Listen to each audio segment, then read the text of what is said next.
Hello friends, आपका स्वागत है हमारे यूट्यूब चैनल गॉडसन इन्फो पर।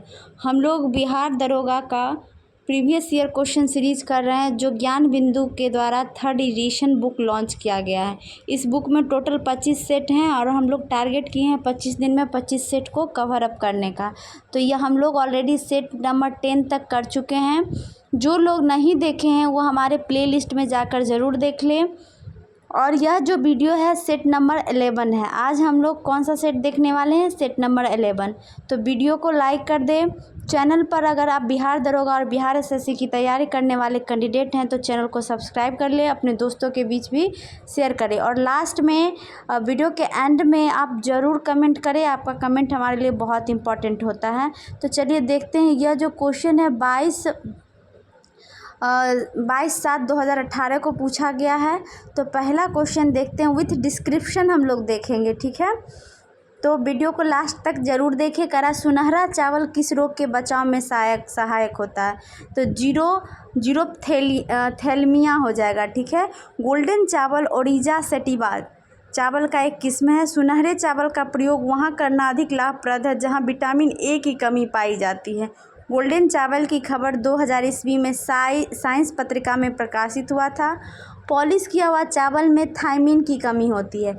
विटामिन B3 की कमी में चर्मदाग अर्थात प्लेग्रा रोग हो जाता है, जिसमें जीभ और त्वचा पर दाने और पपड़ियाँ पड़ जाती हैं। विटामिन B3 को नियासिन या विटामिन PP भी कहते हैं। यह ताज़ा मांस, जिगर, मछली, अंडा, दूध, मटर, मेवा, फलियों आदि में मिलता है। अगला प्रश्न है, मॉन्ट्रियल प्रोटोकॉल किससे संबंधित है?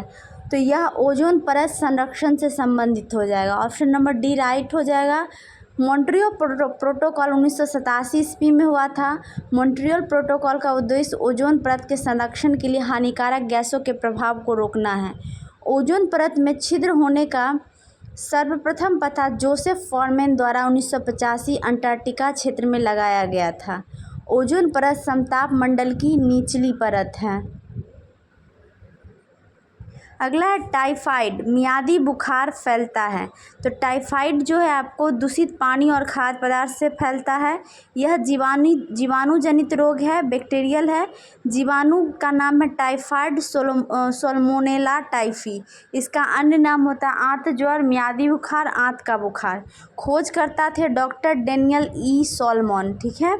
1885 में खोज किया था। प्रभावित अंग आंत। टीका जो है टैब वैक्सीन होता है। लक्षण हुआ तेज बुखार, सिर दर्द, ठीक है, टाइफाइड का। अगला प्रश्न है, निम्नलिखित में स्वच्छ जल की मछलियाँ कौन सी है? तो ये ए और बी हो जाएगा, रेहू और कतला, ठीक है। संघ कॉर्डेटा के अंतर्गत मछलियाँ आती है जो लवणीय और मृदु जल में पाई जाती हैं।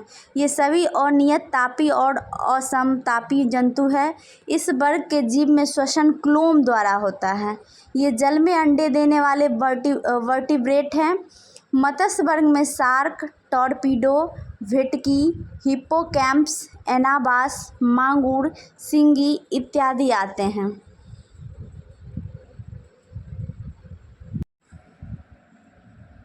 अगला प्रश्न है, वानिकी अनुसंधान संस्थान कहाँ है? तो यह वानिकी अनुसंधान संस्थान देहरादून में है। कहाँ है? देहरादून में है।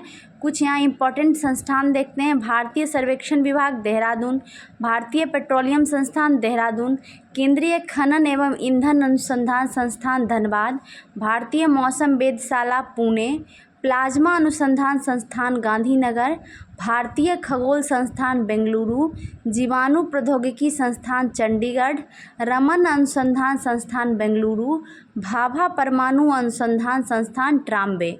ये इम्पोर्टेंट संस्थान थे। अगला है, निम्न में कौन सी पर्वत चोटी भारत में है? तो कामेट जो है आपको भारत में है, उत्तराखंड में है। और यहाँ देखिए कुछ पर्वत है और इसकी अवस्थिति। नामचा पर्वत चीन में है, 7756 मीटर। मकालू नेपाल और चीन में पड़ता है, 8481 metre. Annapurna Nepal 8078 metre. Tirichmir Pakistan 7228 metre. Nanda Devi की बात करें तो भारत 7817 मीटर। नंगा पर्वत जो है आपको भारत में है, 8126 मीटर। एवरेस्ट की ऊंचाई कितनी है? तो 8848 मीटर।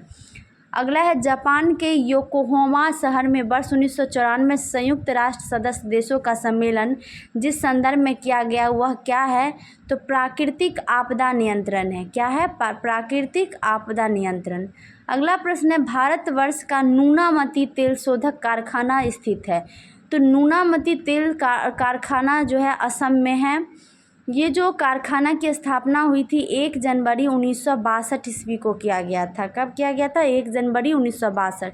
डिगबोई तेल शोधक कारखाना 1901 ईस्वी में स्थापित किया गया था। भारत में 23 तेल शोधक कारखाना है। सबसे बड़ा तेल शोधक कारखाना जामनगर गुजरात में स्थित है। जामनगर रिफाइनरी रिलायंस इंडस्ट्रियल द्वारा संचालित किया जाता है। सर्वप्रथम आधुनिक तरह से तेल की खुदाई 1859 ईस्वी में USA में किया गया था। अगला प्रश्न है गुलबदन बेगम ने किसके कहने पर हुमायूंनामा लिखा था? तो यह अकबर के कहने पे लिखा था। ठीक है, हुमायूंनामा है मुगल बादशाह हुमायूं की जीवनी है। गुलबदन बेगम ने हुमायूंनामा में हुमायूं की उदार प्रवृत्ति की प्रशंसा की है। तुजू के जहांगीर की आत्मकथा फारसी में।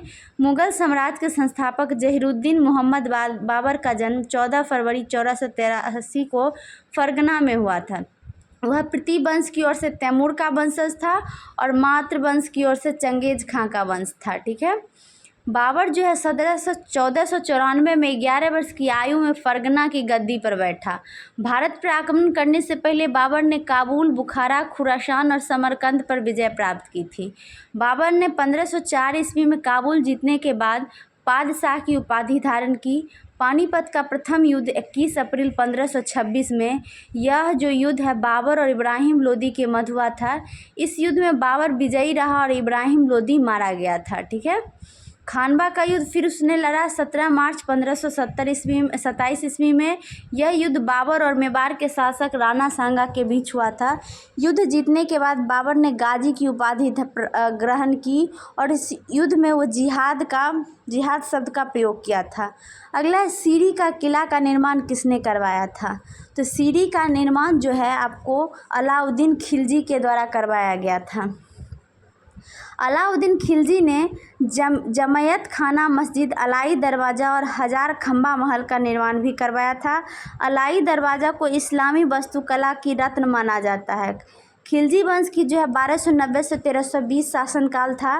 गुलाम वंश के शासन को समाप्त कर 13 जून 1290 को जलालुद्दीन फिरोज़ खिलजी ने खिलजी वंश की स्थापना की। इसे किलो खड़ी की अपनी राजधानी बनाया। जलालुद्दीन की हत्या 1296 में उसके भतीजे और दामाद अलाउद्दीन खिलजी ने करामानिकपुर प्रयाग में कर दी। घोड़ा दागने एवं सैनिकों का हुलिया लिखने की प्रथा की शुरुआत अलाउद्दीन खिलजी ने की।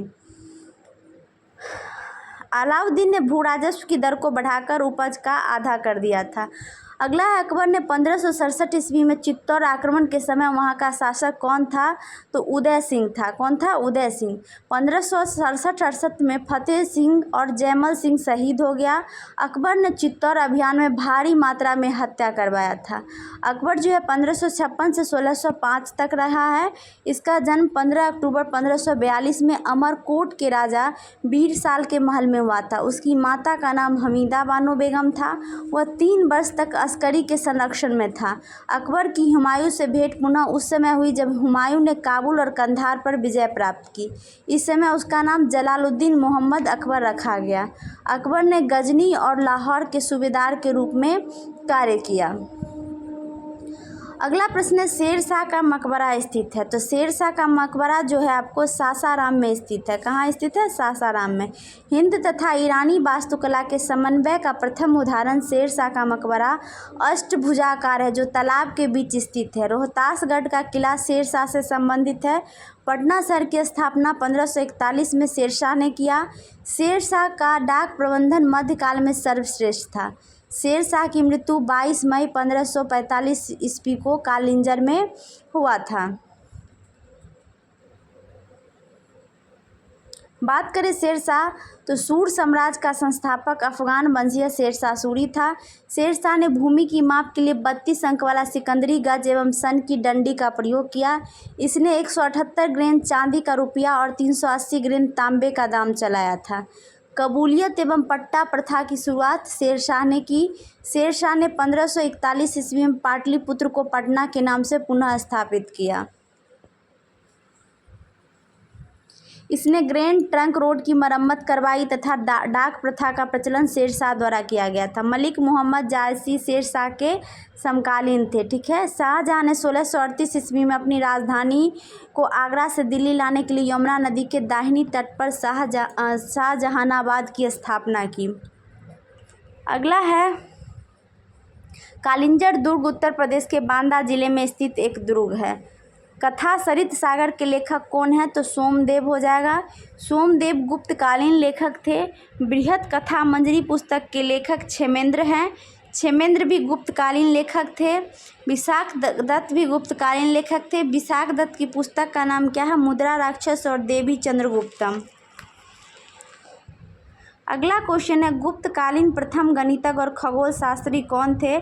तो यह आर्यभट्ट हो जाएगा। ठीक है। आर्यभट्ट ने सूर्य सिद्धांतिका पुस्तक की रचना की। आर्यभट्ट ने बीजगणित, त्रिकोणमिति आदि के क्षेत्र में योगदान दिया। पाई का मान, वर्गमूल निकालने की विधि इन्होंने ही बताए। ब्रह्मगुप्त को भारत का न्यूटन कहा जाता है। ब्रह्मगुप्त ने ब्रह्मस्फटिक सिद्धांत की रचना की। गुरुत्वाकर्षण के सिद्धांत के जन्मदाता ब्रह्मगुप्त को ही माना जाता है। भास्कर प्रथम भारत के 7वीं शताब्दी के गणितज्ञ थे। संभवतः उन्होंने ही सबसे पहले संख्याओं को हिंदू दार्शनिक पद्धति में लिखना आरंभ किया। बराहमिरी जो है चंद्रगुप्त द्वितीय के नवरत्नों में से एक, बृहत संहिता और लघु जातक कथा की पुस्तक लिखी थी। अगला है निम्न में कौन जैन के 23वें तीर्थंकर थे? तो ये पार्श्वनाथ हो जाएंगे। टोटल 24 तीर्थंकर हुए। देखिए ऋषभदेव पहले थे, सांड उनका प्रतीक है। अजीतनाथ उनका हाथी है। फिर संभवनाथ है घोड़ा। सुपार्श्वनाथ स्वास्तिक साप्त में है। ये सब इम्पॉर्टेंट है। शांतिनाथ 16वां हिरन है। अरनाथ 18वां मीन है। नेमिनाथ 21वें नीलकमल है इनका प्रतीक चिन्ह। अरिष्टनेमि 22वें है शंख। और 23वें जो है आपको पार्श्वनाथ है जिनका चिन्ह सर्प था। और 24वें और अंतिम और वास्तविक कहे तो महावीर स्वामी हैं। अगला निम्नांकित में किसने हिंदी भाषा को भारत की राष्ट्रभाषा के रूप में स्वीकारा और पहली बार स्वराज शब्द का प्रयोग किया? तो स्वामी दयानंद सरस्वती राइट आंसर हो जाएगा। स्वामी दयानंद सरस्वती का कथन है कि विदेशी शासन कितना भी अच्छा क्यों ना हो, स्वदेशी शासन का बराबरी नहीं कर सकता है। स्वदेशी, स्वशासन, स्वभाषा शब्द का प्रयोग सर्वप्रथम स्वामी दयानंद सरस्वती ने किया। कांग्रेस ने 1906 में कलकत्ता अधिवेशन अध्यक्ष दादा भाई नौरोजी में पहली बार स्वराज शब्द का प्रयोग किया। 1929 ईस्वी में लाहौर के कांग्रेस अधिवेशन में पूर्ण स्वराज का प्रस्ताव पारित किया। इसकी अध्यक्षता जवाहरलाल नेहरू ने की थी। अगला अखिल भारतीय राष्ट्रीय कांग्रेस की प्रथम भारतीय महिला अध्यक्ष थी। तो पहली भारतीय महिला अध्यक्ष सरोजनी नायडू थी। 1925 में कांग्रेस के कानपुर अधिवेशन की अध्यक्षता की थी इन्होंने। एनी बेसेंट कांग्रेस की प्रथम महिला अध्यक्ष थी। एनी बेसेंट ने 1917 में कलकत्ता अधिवेशन की अध्यक्षता की थी। स्वतंत्रता से पूर्व कांग्रेस की तीसरी महिला अध्यक्ष बनने वाली नलिनी सेनगुप्ता थी जो 1933 ईस्वी में कलकत्ता कांग्रेस अधिवेशन की अध्यक्षता की थी। 3 ही महिला कांग्रेस की अध्यक्षता की थी। ठीक है। वो कौन कौन? एनी बेसेंट, सरोजनी नायडू और नलिनी सिंह गुप्ता। अगला रविंद्रनाथ टैगोर ने नाइटहुड की उपाधि क्यों लौटा दी? तो ये जलियांवाला बाग हत्याकांड के विरोध में लौटा दी थी। ठीक है। गांधी जी कैसर हिंद की उपाधि इस हत्याकांड के विरोध में लौटा दिया। इस हत्याकांड के विरोध में जमनालाल बजाज ने राय बहादुर की उपाधि लौटा दी थी। बात करें जलियांवाला बाग हत्याकांड 1919, तो 9 अप्रैल को पंजाब के 2 लोकप्रिय नेता डॉक्टर सत्यपाल एवं डॉक्टर सैफुद्दीन किचलू को सरकार ने गिरफ्तार कर लिया। 13 अप्रैल 1919 को बैसाखी के दिन किचलू और सत्यपाल की गिरफ्तारी के विरुद्ध एक सभा का आयोजन किया गया था। सभा स्थल चारों ओर से ऊंची ऊंची दीवारों से घिरा था। सभा स्थल पर अंग्रेज जनरल ओ डायर ने बिना कोई पूर्व सूचना या चेतावनी की भीड़ पर गोली चलवा दी जिसमें करीब 1000 लोग मारे गए। सरकारी रिपोर्ट के अनुसार 379 व्यक्ति मारे गए और 1200 घायल हुए। इस हत्याकांड के विरोध में बाईसराय की कार्यकारिणी से सदस्य शंकर नायर ने त्याग पत्र दे दिया। ये इम्पोर्टेंट है, शंकर नायर। सरकार ने जलियांवाला बाग हत्याकांड के जांच के लिए हंटर आयोग का गठन किया। कांग्रेस ने इसकी जांच हेतु मदन मोहन मालवीय की अध्यक्षता में एक समिति का गठन किया गया था। समिति के अन्य सदस्य मोतीलाल नेहरू, महात्मा गांधी, CR दास, तैयब जी और MR जयकर आदि थे। अगला है 1937 ईस्वी में कांग्रेस मंत्रिमंडल कितने प्रांतों में बने? तो ये 8 प्रांतों में बने थे। ठीक है, कांग्रेस संयुक्त प्रांत बिहार, मध्य प्रदेश, बम्बई, उड़ीसा और मद्रास में बहुमत प्राप्त किया। 1937 में चुनाव में कांग्रेस बड़े दल होने के कारण पश्चिमोत्तर प्रांत और असम में भी सरकार बनाया। पंजाब में यूनियनिस्ट पार्टी का सिकंदर हयात खान प्रधानमंत्री बने। बंगाल में कृषक प्रजा पार्टी के फजलुल हक प्रधानमंत्री बने। अगला है भारतीय मुस्लिम लीग की स्थापना किस वर्ष हुई? तो 1906 में हुई थी। ठीक है, 30 दिसंबर 1906 में। बंगाल विभाजन की घोषणा के बाद 1 अक्टूबर 1906 को आगा खां के नेतृत्व में मुसलमानों को एक शिष्टमंडल तत्कालीन वायसराय लॉर्ड मिंटो से शिमला में मिला। ठीक है, अगला प्रार्थना समाज के संस्थापक कौन थे? तो प्रार्थना समाज के संस्थापक महादेव गोविंद रनाडे थे। कौन थे? महादेव गोविंद रनाडे। 1867 में आत्माराम पांडुरंग और MG रनाडे के द्वारा किया गया था। प्रार्थना समाज की स्थापना केशव चंद्र सेन की प्रेरणा से किया गया था। आचार्य केशव चंद्र की महाराष्ट्र यात्रा से प्रभावित होकर महादेव गोविंद रनाडे और डॉक्टर आत्माराम पांडुरंग ने 1867 में बम्बई में प्रार्थना समाज की स्थापना की। GR भंडारकर इस समाज के अग्रणी नेताओं में से एक थे। 1871 में रनाडे ने सार्वजनिक समाज की स्थापना की। इन्होंने अपनी प्रचंड मेधा शक्ति के कारण महाराष्ट्र का सुकरात भी कहा जाता था। 1867 में कर्वे के सहयोग से रनाडे ने विधवा आश्रम संघ की स्थापना की।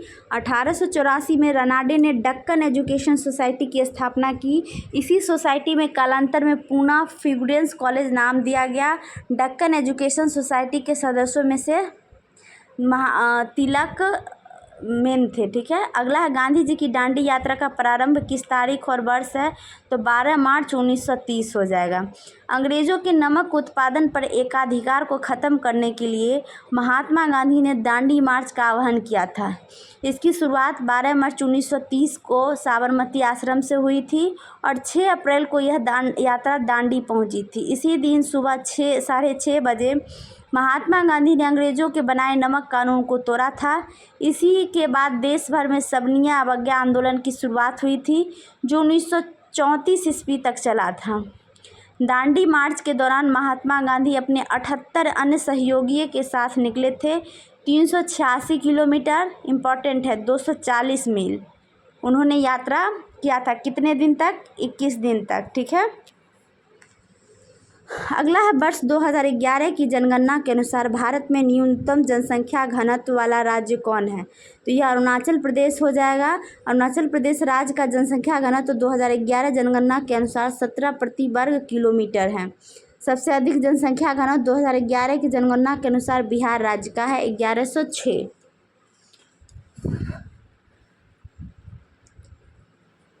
अधिक जनसंख्या घनत्व वाला केंद्र शासित प्रदेश दिल्ली है, 11,320। न्यूनतम जनसंख्या घनत्व वाला केंद्र शासित प्रदेश अंडमान निकोबार है, 46 प्रति वर्ग किलोमीटर।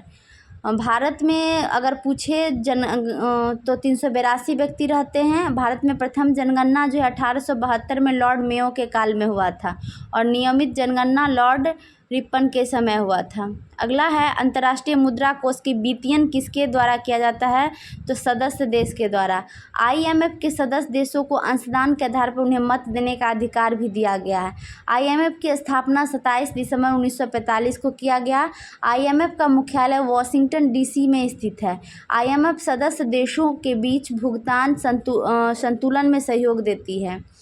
बात करें राष्ट्रमंडल, उन देशों का संगठन है जो कभी ब्रिटिश साम्राज्य के अधीन थे। इसकी स्थापना 1926 ईस्वी में की गई थी। राष्ट्रमंडल का मुख्यालय लंदन में है।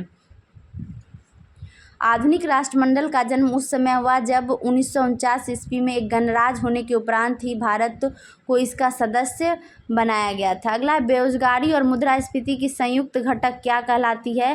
तो यह स्टैगफ्लेशन कहलाती है। ठीक है, स्टैगफ्लेशन कहलाती है। यह अर्थव्यवस्था की ऐसी स्थिति है जिसमें मुद्रास्फीति के साथ साथ मंदी की स्थिति होती है। मुद्रास्फीति को दूर करने के लिए बाजार में तरलता को कम करना चाहिए। मंदी को दूर करने के लिए क्रय शक्ति को अधिक प्रभावी बनाना चाहिए। मुद्रा मूल्य में होने वाली परिवर्तनों के मुख्य 4 रूप होते हैं: मुद्रास्फीति, अपस्फीति अथवा मुद्रा संकुचन, मुद्रा संस्फीति, मुद्रा अपस्फीति।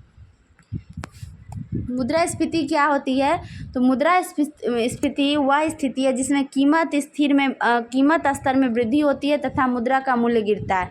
यानी मुद्रास्फीति वह अवस्था है जब वस्तुओं की उपलब्ध मात्रा में तुलना में मुद्रा तथा साख की मात्रा में अधिक वृद्धि होती है, जिससे वस्तुएं महंगी हो जाती है। इसमें देनदार को हानि होती है एवं लेनदार यानी ऋणी को लाभ होता है। भारत में मुद्रास्फीति थोक मूल्य सूचकांक के द्वारा मापी जाती है। मुद्रा आपूर्ति की वृद्धि पर नियंत्रण कर मुद्रास्फीति को अस्थायी रूप से नियंत्रित किया जा सकता है। वीडियो को ज़रूर लाइक कर दे। अगला है, बैंक दर को बढ़ाने का प्रभाव कम हो जाएगा यदि CRR कम कर दी जाए। ठीक है, बैंक दर वह दर है जिस पर RBI वाणिज्यिक बैंकों को ऋण उपलब्ध कराता है। वर्तमान बैंक दर 6.5%। कमर्शियल बैंक RBI से 1 वर्ष तक के लिए जो ऋण लेती है उस पर ब्याज है। दीर्घकालीन आवश्यकताओं की पूर्ति हेतु जिस ब्याज दर पर कमर्शियल बैंक RBI से ऋण प्राप्त करते हैं उसे बैंक दर कहा जाता है। अगला है, निम्न सार्वजनिक उपकरण में कौन सा महारत्न नहीं है? महारत्न पूछ रहा है तो राइट आंसर हो जाएगा BSNL। ठीक है, इसके निर्देशक हैं PK पुरवार। स्थापना हुआ था 15 सितंबर 2000 को। भारत में सर्वप्रथम 1997 ईस्वी में केंद्रीय लोक उद्यम विभाग द्वारा नवरत्न का दर्जा दिया गया। 2009 ईस्वी में केंद्रीय मंत्रिमंडल द्वारा महारत्न का दर्जा सार्वजनिक क्षेत्र के कंपनियों को देने का निर्णय लिया गया। भारत में लोक उपकरणों को महारत्न, नवरत्न और मिनी रत्न का दर्जा दिया जाता है।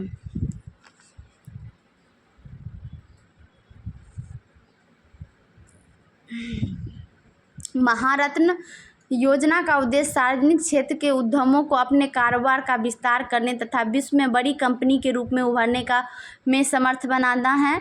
महारत्न का दर्जा प्राप्त करने के लिए कंपनियों को दिशा निर्देश, उसे नवरत्न का दर्जा प्राप्त हो तब वो महारत्न बन सकता है।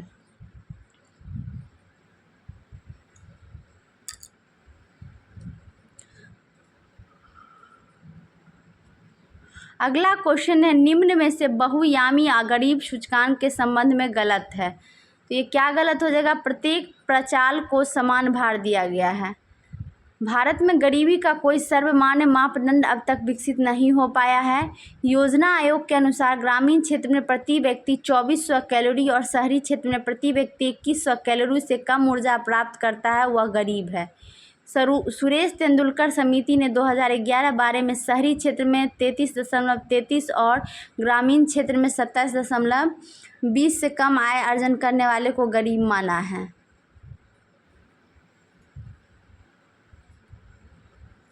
अगला प्रश्न है, भारतीय नियोजन के वास्तुकार कौन है?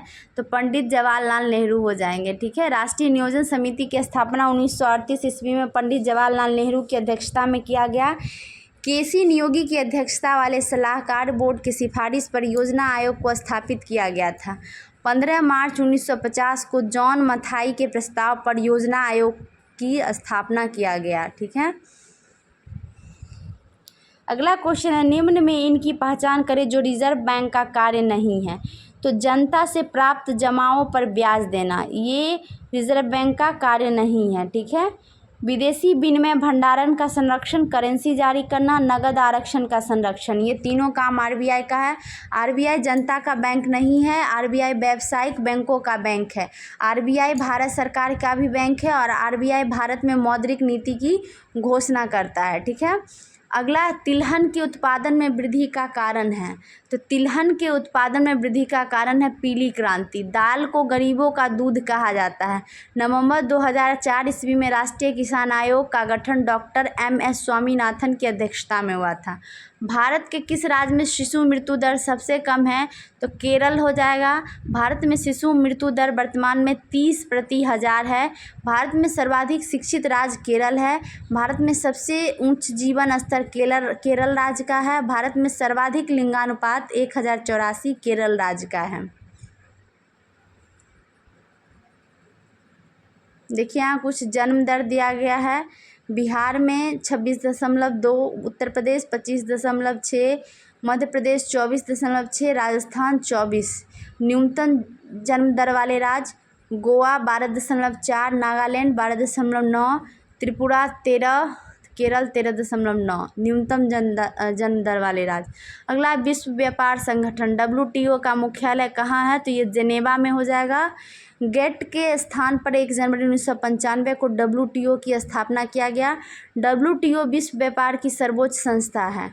विश्व कृषि एवं खाद्य संगठन का मुख्यालय रोम इटली में है। विश्व आर्थिक मंच का मुख्यालय स्विट्जरलैंड है। अगला प्रश्न देखिए, करा भारतीय संविधान में प्रारंभ में मौलिक कर्तव्यों का प्रावधान नहीं था। संविधान संशोधन द्वारा संविधान के किस भाग में इसका समावेश किया गया? तो मौलिक कर्तव्य जो है भाग 4 के ए में किया गया। 42वां संविधान संशोधन 1976 के द्वारा। इसमें पूर्व इसकी जो कहाँ से लिया गया है? तो रूस से लिया गया है। मौलिक कर्तव्य को 42वां संविधान संशोधन द्वारा 1976 में सरदार स्वर्ण सिंह समिति के सिफारिश पर जोड़ा गया था। आरंभ में 10 मौलिक कर्तव्य का ही प्रावधान किया गया था। 86वां संविधान संशोधन द्वारा 2002 में एक और मौलिक कर्तव्य को जोड़ा गया, जिसमें 6 से 14 वर्ष तक के बच्चों को उनके अभिभावकों द्वारा प्राथमिक शिक्षा प्रदान करना है। ठीक है। वर्तमान में संविधान के भाग 4A में अनुच्छेद 51 के एक के अंतर्गत 11 मौलिक कर्तव्य हैं। मौलिक कर्तव्य नागरिकों की उत्तरदायित्व को बताता है। मौलिक कर्तव्य के पालन करने की कोई कानूनी बाध्यता नहीं है। अगला है राज्य पृथ्वी पर ईश्वर का अवतार है। उक्त कथन किस विचारक का है? तो ये हेगल का है। किसका है? हेगल का है। राज्य के 4 तत्व होते हैं: भूमि, जनसंख्या, सरकार और संप्रभुता। हेगल जर्मनी के स्टुटगार्ट के रहने वाले थे। हेगल की प्रसिद्ध रचना न्याय का सिद्धांत था। अरस्तु यूनान के प्रसिद्ध दार्शनिक थे। अरस्तु जो है प्लेटो के शिष्य और सिकंदर महान के गुरु थे। प्लेटो यूनान के प्रसिद्ध दार्शनिक थे। इनके गुरु सुकरात थे। रिपब्लिक प्लेटो द्वारा रचित प्रसिद्ध ग्रंथ है। सुकरात ने कहा था एक ईमानदार आदमी हमेशा एक बच्चा होता है। अगला है संविधान सभा में उद्देश्य प्रस्ताव प्रस्तुत किया गया था। तो 13 दिसंबर 1946 को किया गया था। पंडित जवाहरलाल नेहरू द्वारा संविधान सभा में उद्देश्य प्रस्ताव प्रस्तुत किया गया था। उद्देश्य प्रस्ताव संविधान का दर्शन एवं आत्मा कहलाता है। संविधान के उद्देशिका को संविधान की कुंजी कहा जाता है। भारतीय संविधान का प्रस्तावना में उल्लेखित शब्द हम भारत के लोग भारतीय नागरिकों की सर्वोच्च संप्रभुता को उद्घोष करते हैं। अब तक प्रस्तावना में सिर्फ एक बार संशोधन किया गया है। 42वां संविधान संशोधन 1976 द्वारा प्रस्तावना में समाजवादी, पंथ निरपेक्ष और अखंडता शब्द को जोड़ा गया था। भारतीय संविधान में प्रस्तावना को अमेरिका के संविधान से अपनाया गया है, जबकि प्रस्तावना की भाषा ऑस्ट्रेलिया के संविधान से लिया गया है। अगला प्रश्न है स्वाधीनता आंदोलन के दौरान पूर्ण स्वराज के लक्ष्य की घोषणा किस वर्ष की गई थी? तो 1929 में किया गया था। कांग्रेस के लाहौर अधिवेशन में पंडित जवाहरलाल नेहरू की अध्यक्षता में। 1929 में लाहौर अधिवेशन में ही प्रत्येक वर्ष 26 जनवरी 1930 को पूर्ण स्वाधीनता दिवस के रूप में मनाने का निर्णय लिया गया। पंडित जवाहरलाल नेहरू जी कुल 3 बार कांग्रेस के अध्यक्षता किए हैं। 1929 के लाहौर अधिवेशन के अतिरिक्त उन्होंने 1936 के लखनऊ अधिवेशन और 37 के फैजपुर अधिवेशन की अध्यक्षता किए थे, जो गांव में आयोजित होने वाला एकमात्र अधिवेशन था। इनकी पुस्तक का नाम है डिस्कवरी ऑफ इंडिया। अगला है संविधान सभा के प्रथम अध्यक्ष कौन थे, तो ये सच्चिदानंद सिन्हा हो जाएंगे। ठीक है। भारत में संविधान सभा का गठन कैबिनेट मिशन द्वारा प्रस्तावित योजना के अनुरूप जुलाई 1946 में हुआ था। ठीक है। और संविधान सभा की पहली बैठक जो हुआ था 9 दिसंबर 1946 को हुई, जिसमें अस्थायी अध्यक्ष के तौर पर डॉक्टर सच्चिदानंद सिन्हा को चुना गया, क्योंकि वो सबसे वरिष्ठ नेता थे उसमें। संविधान सभा की अगली बैठक 11 दिसंबर 1946 को हुई। इसी दिन डॉक्टर राजेंद्र प्रसाद को अस्थायी अध्यक्ष चुना गया। संविधान सभा के अस्थायी उपाध्यक्ष हरीश चंद्र मुखर्जी को चुना गया था। हरीश चंद्र मुखर्जी ने ही हिंदी पैट्रियट पुस्तक की रचना की है। संविधान सभा ने 2 वर्ष 11 महीने और 18 दिन में संविधान का निर्माण किया था। भारतीय संविधान को वकीलों का स्वर्ग कहा जाता है। डॉक्टर भीमराव अंबेडकर प्रारूप समिति के अध्यक्ष थे और जवाहरलाल नेहरू संघ संविधान समिति के अध्यक्ष थे।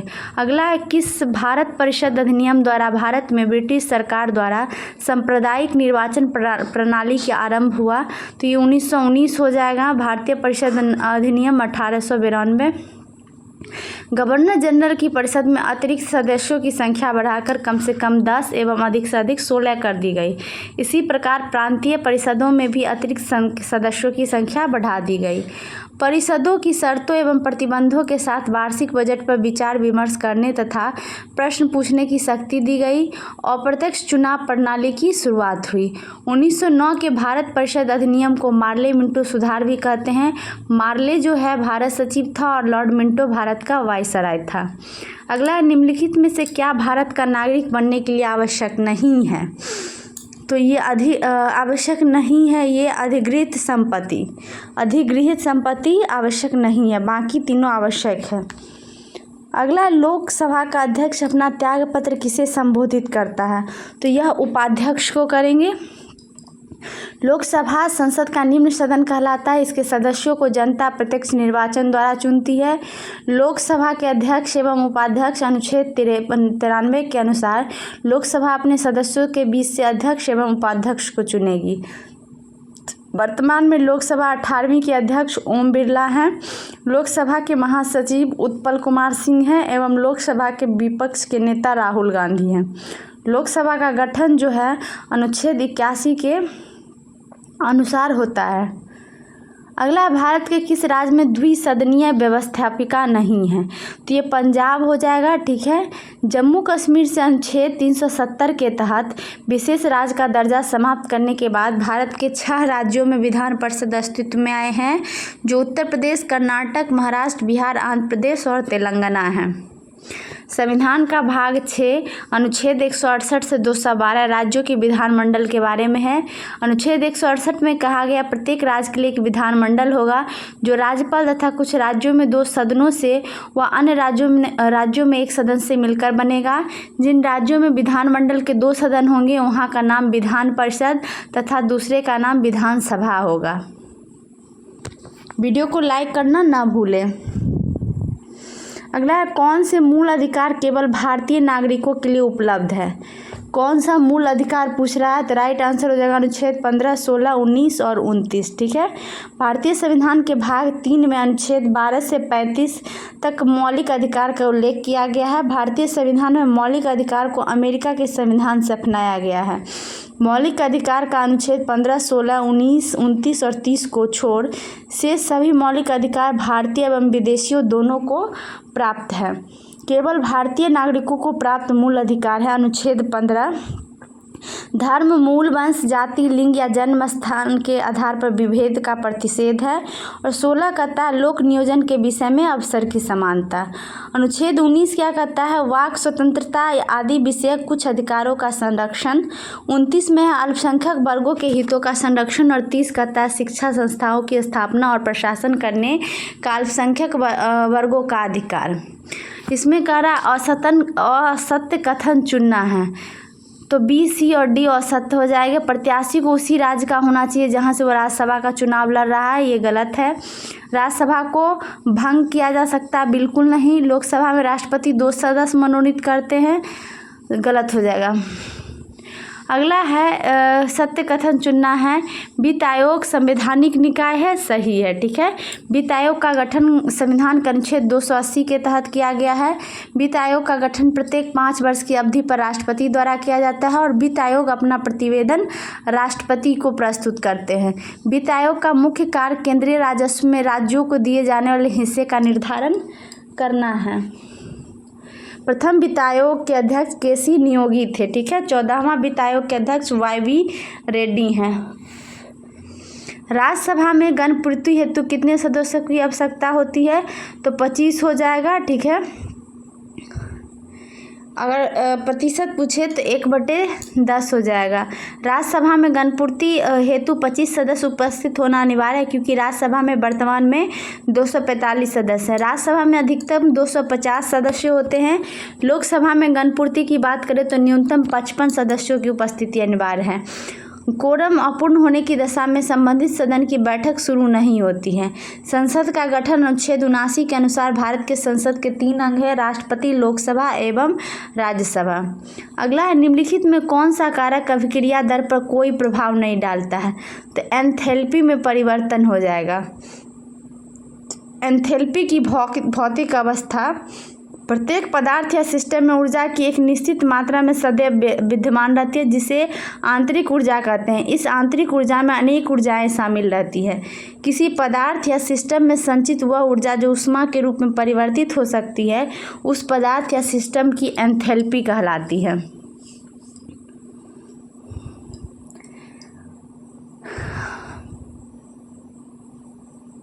किसी पदार्थ या सिस्टम की एंथैल्पी का निरपेक्ष मान नहीं ज्ञात किया जा सकता है, किंतु प्रक्रिया के फलस्वरूप पदार्थ या सिस्टम के एंथैल्पी में होने वाले परिवर्तन को निर्धारित करना संभव है। अगला है कार्बन नैनो ट्यूब निम्न में किस संरचनात्मक परिवार का सदस्य है? तो ये फुलेरीन्स हो जाएगा, ठीक है। फुलेरीन्स जो है कार्बन का अपरूप का एक वर्ग है, जिसे C32, C50, C60, C70 एवं C84 अनुभार वाले कार्बन अपरूप होते हैं। C60 की संरचना अधिक अस्थायी होती है, जिसे बकमिंस्टर फुलेरीन नाम दिया गया है।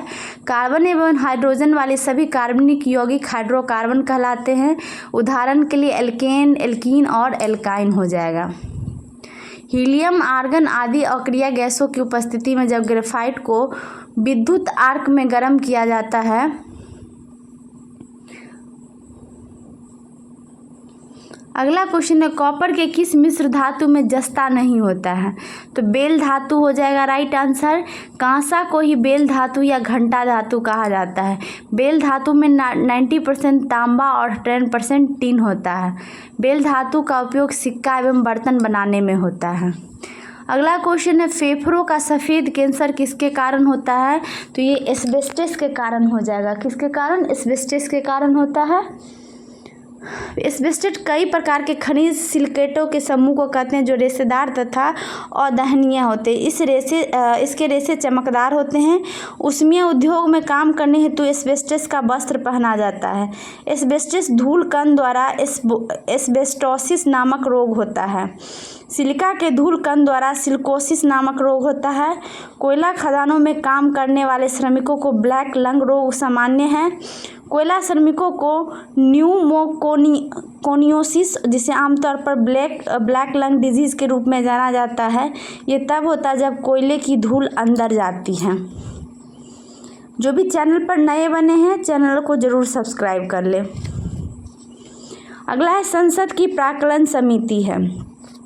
संसद की जो प्राक्कलन समिति है अस्थायी समिति है। इस समिति का गठन 1950 ईस्वी में जॉन मथाई, जो वित्त मंत्री थे, सिफारिश के आधार पर किया गया था। इसमें मूलतः 25 सदस्य थे, किंतु 1956 में इसकी संख्या बढ़ाकर 30 कर दी गई। यह अस्थायी समितियों में से सबसे बड़ी समिति है। इस समिति के सभी सदस्य प्रतिवर्ष अनुपातिक प्रतिनिधित्व एकल संक्रमणीय पद्धति द्वारा लोकसभा के सदस्यों से ही निर्वाचित होते हैं। इस समिति का अध्यक्ष चुने हुए सदस्यों में से लोकसभा द्वारा नियुक्त किया जाता है। किंतु यदि लोकसभा का उपाध्यक्ष इस समिति का सदस्य है तो वह स्वयं ही समिति का अध्यक्ष नियुक्त हो जाता है। यह प्रतिवर्ष गठित होने वाला समिति है। इनके निम्नलिखित कार्य हैं: वार्षिक अनुदानों की जांच करना, अतिरिक्त अनुदानों पर चर्चा करना, खर्च कम करने के लिए एवं प्रशासन सुधार लाने के लिए। इसका कार्यकाल पूछेगा प्राक्कलन समिति का कितने वर्ष के लिए होता है, तो 1 वर्ष के लिए होते हैं। कितने सदस्य होते हैं, तो 30 सदस्य होते हैं, लोकसभा से ही होते हैं। अगला क्वेश्चन है, वित्त आयोग के संदर्भ में गलत कथन चुनना है। तो वित्त आयोग द्वारा की गई सिफारिश राष्ट्रपति पर बाध्यकारी होती है, यह कथन गलत है। वित्त आयोग एक संवैधानिक निकाय है, इसका गठन अनुच्छेद 280 के तहत राष्ट्रपति द्वारा किया जाता है। वित्त आयोग में एक अध्यक्ष और 4 अन्य सदस्य शामिल होते हैं। वित्त आयोग का मुख्य कार्य संघ और राज्यों के बीच करों का आवंटन और वितरण करना है।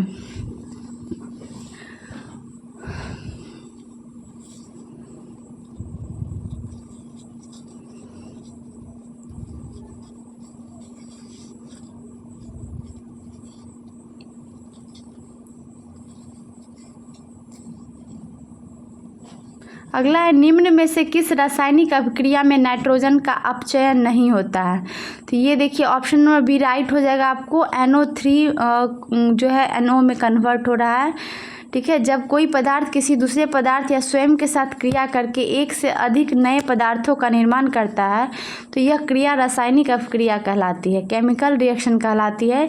किसी पदार्थ द्वारा ऑक्सीकरण या अन्य वैद्युत ऋणात्मक तत्व त्याग करने तथा हाइड्रोजन या अन्य वैद्युत धनात्मक तत्व ग्रहण करने की प्रक्रिया अपचयन या ऑक्सीडेशन कहलाती है। ऑक्सीकरण की प्रक्रिया को ही उपचयन कहते हैं।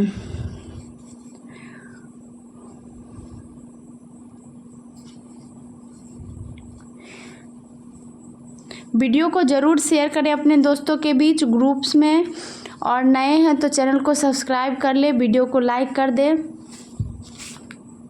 हम लोग जल्द ही बिहार दरोगा का टेस्ट सीरीज़ लाने वाले हैं, ठीक है।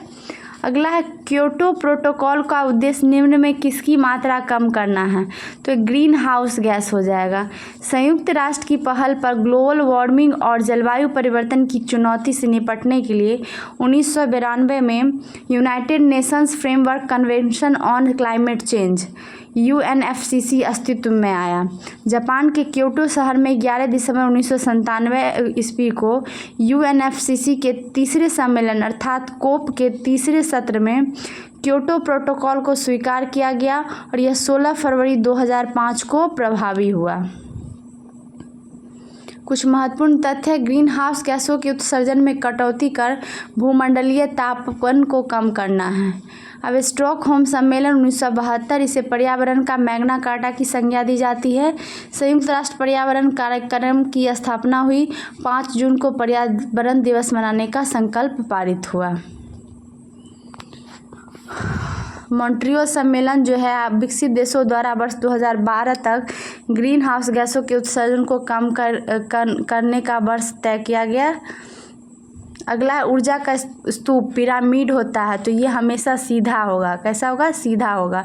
किसी पारितंत्र के विभिन्न पोषण स्तरों की कार्यात्मक भूमिका की तुलना करने हेतु इसका प्रदर्शन किया जाता है। ऊर्जा का प्रवाह एक दिशीय होता है। लिंडमान के अनुसार प्रत्येक पोषण स्तर पर कुल ऊर्जा का 10% ऊर्जा ही अगले पोषण स्तर में मिलता है। अतः ऊर्जा का पिरामिड सदैव सीधा होता है। जैविक पदार्थों के विघटन एवं वियोजन की प्रक्रिया को बायोडिग्रेडेशन कहते हैं। अगला प्रश्न है, परंपरागत रूप से क्रिकेट बैट के निर्माण में किस पेड़ के काष्ठ का उपयोग होता है। तो ये बिलो हो जाएगा, ठीक है।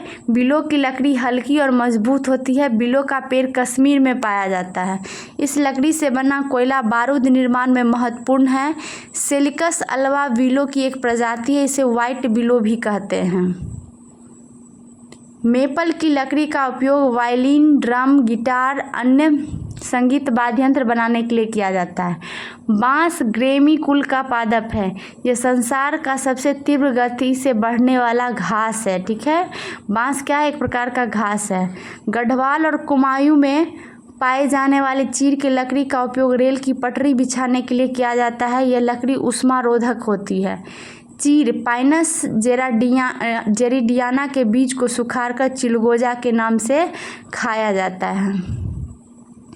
अगला क्वेश्चन है भारत का राष्ट्रीय पुष्प है, यह निलंबो न्यूसीफेरा हो जाएगा। ठीक है, राष्ट्रीय पुष्प निलंबो न्यूसीफेरा है। अगला क्वेश्चन है जीव विज्ञान के पिता कौन है, तो ये अरस्तु कहलाते हैं। अरस्तु को ही जंतु विज्ञान जूलॉजी के जनक कहते हैं। बायोलॉजी शब्द का प्रयोग सर्वप्रथम लेमार्क और ट्रेविरेनस नामक वैज्ञानिकों द्वारा किया गया था। वनस्पति विज्ञान के जनक थियोफ्रिस्टस को कहा जाता है। थियोफ्रिस्टस ने हिस्टोरिका प्लांटरम नामक पुस्तक लिखा। हिप्पोक्रेटस को चिकित्सा विज्ञान का जनक कहा जाता है। जीन बैप्टिस्ट लेमार्क पहले ऐसे वैज्ञानिक थे जिन्होंने विकासवाद का सिद्धांत दिया था। उनका सिद्धांत उनकी पुस्तक फिलोसफिक जूलॉजिको में प्रकाशित हुआ था। अगला है निम्न में कौन सा एक कूट फल है, तो कूट फल इसमें देखो सेब और काजू दोनों कूट फल है। ठीक है, सेब और काजू दोनों कूट फल हो जाएगा राइट आंसर।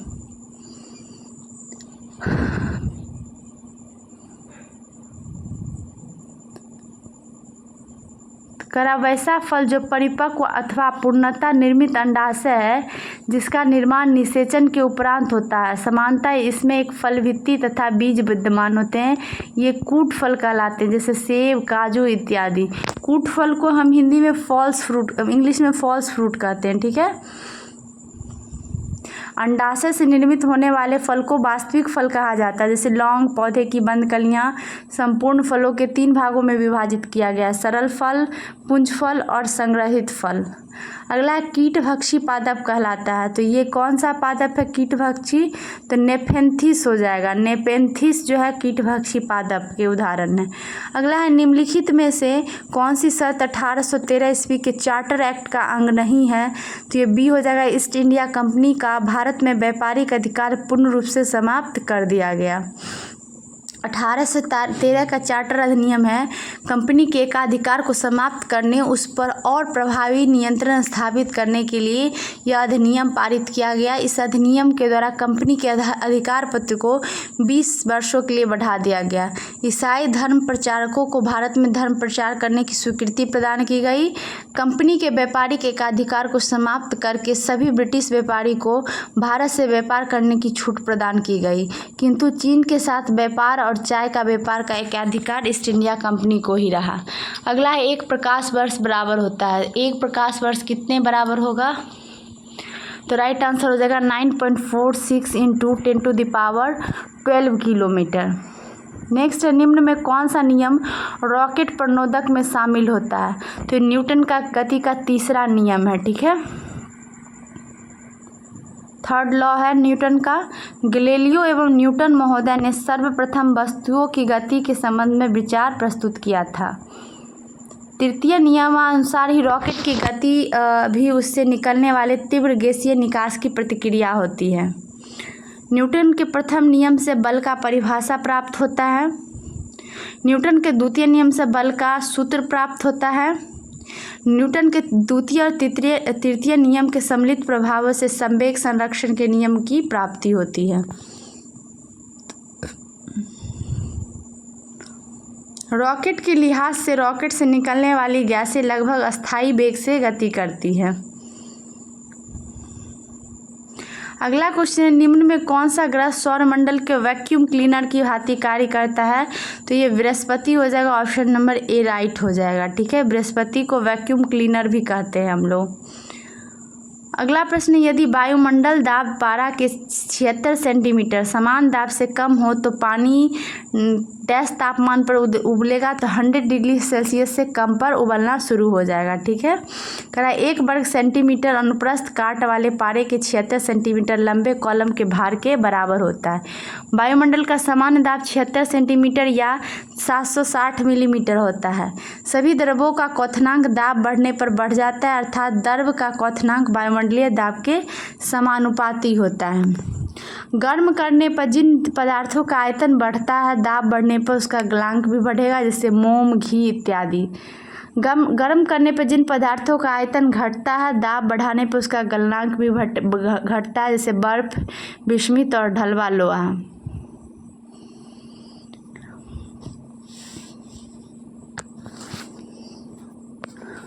आप लोग कमेंट करें आपको ये सेशन कैसा लग रहा है।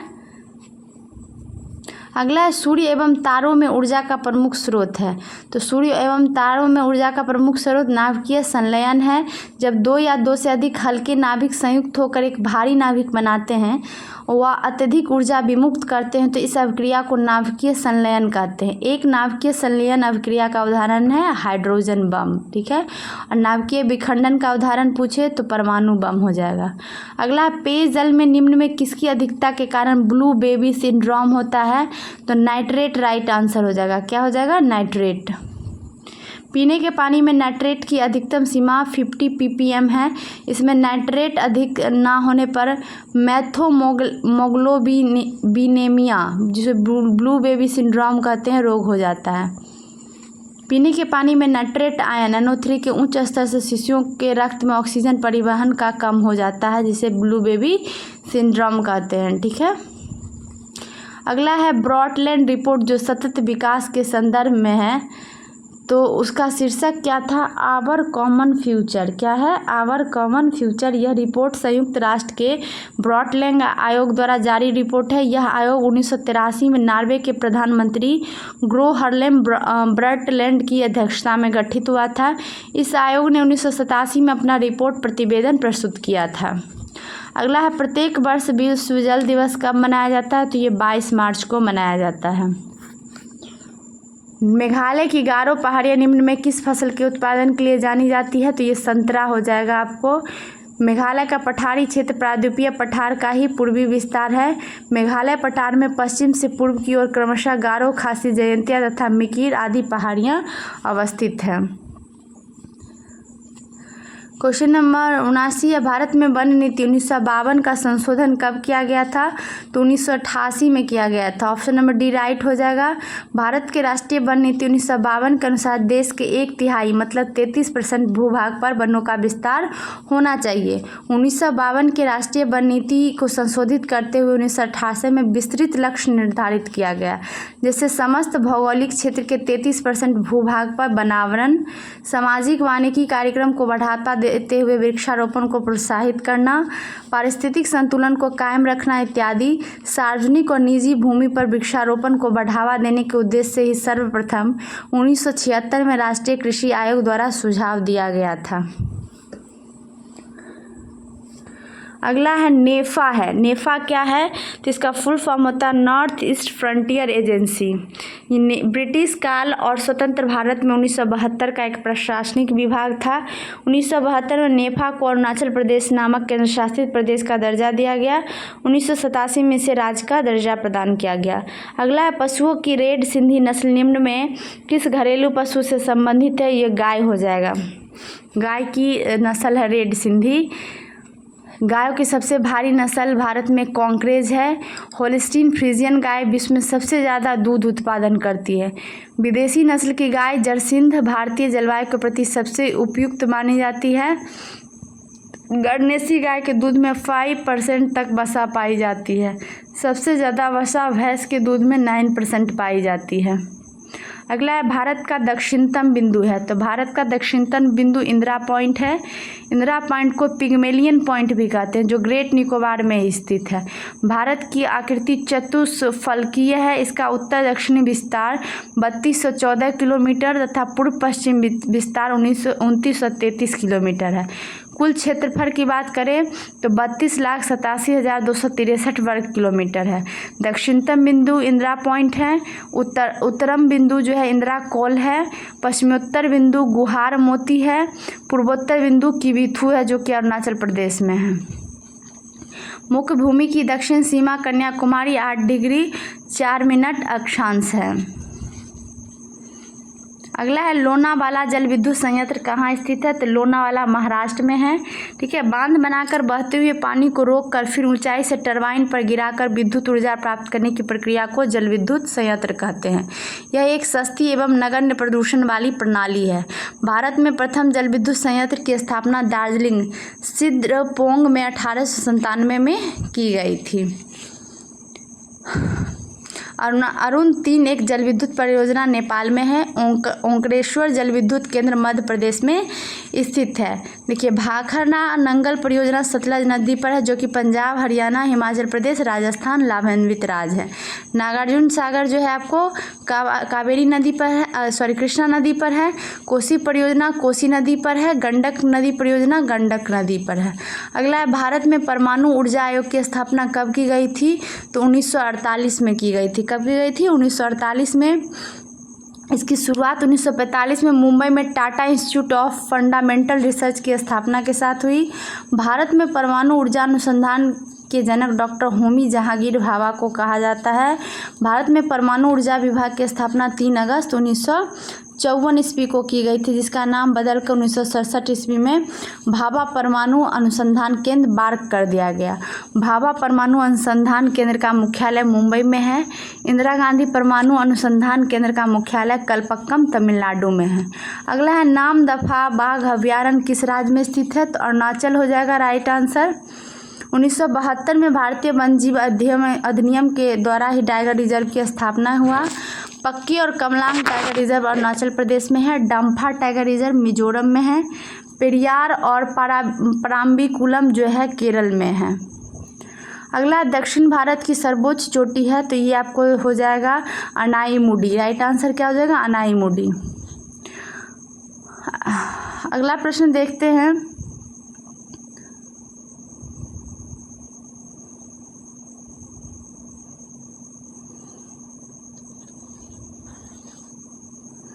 पाचन तंत्र का कौन सा ये करा किसी लीप वर्ष के लिए निम्नलिखित महीनों में किसका समान कैलेंडर नहीं होगा? तो मार्च वाला होगा। अगला पाचन तंत्र का कौन सा भाग HCl स्रावित करता है? तो अमाशय। ठीक है, पाचन का जो अमाशय का प्रारंभ मुख गुहा से होता है।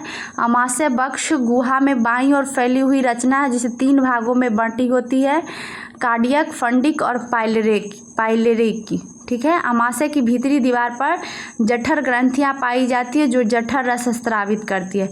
जठर रस का pH मान जो है 1.8 होता है, अर्थात यह अत्यधिक अम्लीय होता है। अमाशय में प्रोटीन का पाचन होता है। तो हम लोग ये जो है देख रहे हैं बिहार दरोगा ज्ञान बिंदु के 3rd एडिशन बुक का। ठीक है, ये सेट नंबर 11 था। यदि आप लोग इससे पहले सेट नहीं देखे हो तो मेरे प्लेलिस्ट में जाके ज़रूर देख लीजिए सेट 10। अगर आप बिहार SSC और बिहार दरोगा की तैयारी करना चाहते हैं तो हमारे चैनल से जुड़े रहने के लिए चैनल को सब्सक्राइब कर ले, वीडियो को लाइक कर दे और कमेंट करें कि आपको ये सेशन कैसा लगा और आगे किस टॉपिक पर आपको वीडियो चाहिए। आपका कमेंट हमारे लिए बहुत इंपॉर्टेंट होता है। 100 नंबर क्वेश्चन क्या करा है? कलोल पावर विद्युत परियोजना कहाँ है? ये गुजरात में है। Thank you so much.